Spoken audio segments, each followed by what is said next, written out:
Right now, somewhere in America, a 22-year-old just got their first real paycheck. They're staring at it, feeling proud, feeling grown, and then they spend all of it. Every single dollar. And here's the wild part where that one decision, repeated every month for the next 10 years, is the difference between retiring comfortably and working until your body literally won't let you anymore. This is not an exaggeration, because the thing nobody tells you when you're young is that building real wealth has nothing to do with luck, a hot stock tip, or knowing the right people. It has everything to do with math. Cold, boring, ruthless math. And the math has been sitting right in front of you this whole time. Think about this. The S&P 500, basically a basket of America's 500 biggest companies, has returned an average of 10.4% per year since 1957. Not every year, not smoothly, but over the long run, like clockwork, the number goes up. Fidelity confirmed this just months ago. That 10.4% isn't an opinion. It's almost 7 decades of data. And here's the part nobody talks about. You don't need $10,000 to start. You don't need a finance degree. You don't need to understand what a PE ratio is. You just need $100 a month and enough patience to not touch it. Let me show you what I mean. I had a friend, smart guy, engineer, made decent money. But every time the topic of investing came up, he'd wave his hand and say, "I'll start when I have more to put in." There's no point starting small. So he waited and waited and waited. 5 years went by. His salary went up. His lifestyle went up faster. By 35, he had a nice apartment, a nice car, and basically zero invested. Meanwhile, his younger cousin, just 23, had been quietly dropping $100 a month into a low-cost index fund since her first job. No drama, no stress, just automatic transfers every first of the month. Here's what that actually looks like in numbers. After 2 years of $100 a month at a 10% average annual return, you've put in $2,400. You'd have about $2,660 in your account. Yeah, that's it. $260 in growth. Doesn't feel like anything. And that's exactly why most people quit. But here's what's fascinating. You're not supposed to feel anything yet. At the start, you're doing all the heavy lifting. Almost every dollar in that account is yours. But that changes. Slowly. Then, all at once. At 10 years, you've contributed $12,000 of your own money, but your account? Closer to $20,600. That's more than $8,600 that you literally never earned at a job. Nobody paid you for that. The market paid you for doing nothing except showing up every month. Stay for 30 years.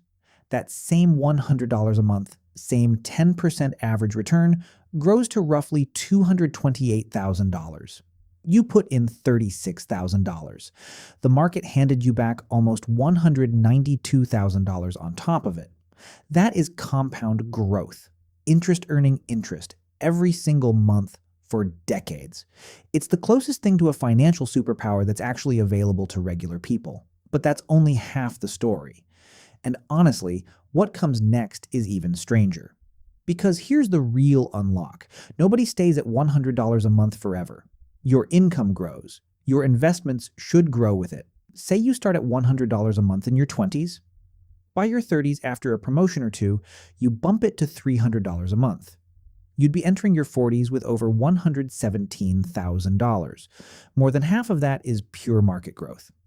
Then bump to $600 a month in your 40s. Then $800 in your final decade before retirement.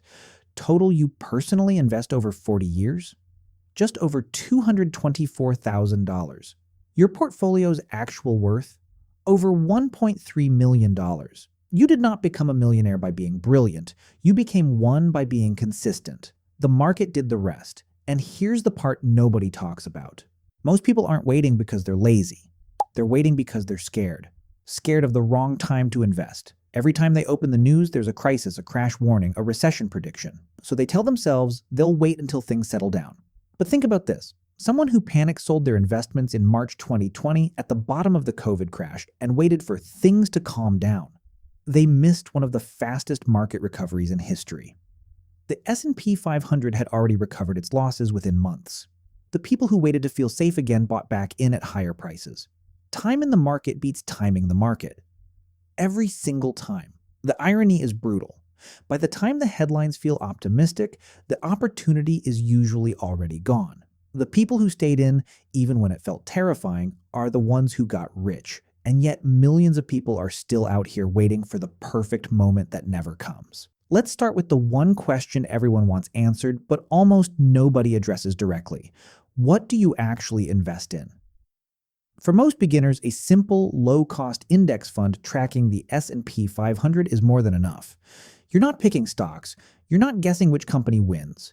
You're betting on America's biggest companies collectively over decades. And historically, that bet has paid off every single 20-year window in the index's entire history. Not some of them, all of them. You don't need to become a finance expert. You don't need to spend 3 hours on YouTube every week. You don't need to know what Jerome Powell had for breakfast or why bond yields moved. You just need to start, and then not stop. My engineer friend, he finally started investing at 38. He's consistent now, maxing out what he can. But every time we talk about it, he says the same thing. I just wish I had started when you told me to. Those 15 years he waited? At $100 a month, at a 10% return, that's roughly $41,000 he'll never get back. Not because he made a bad decision, because he made no decision at all. And you're sitting here right now making a decision too. The question isn't whether you can afford to start investing. The question is whether you can afford to keep waiting.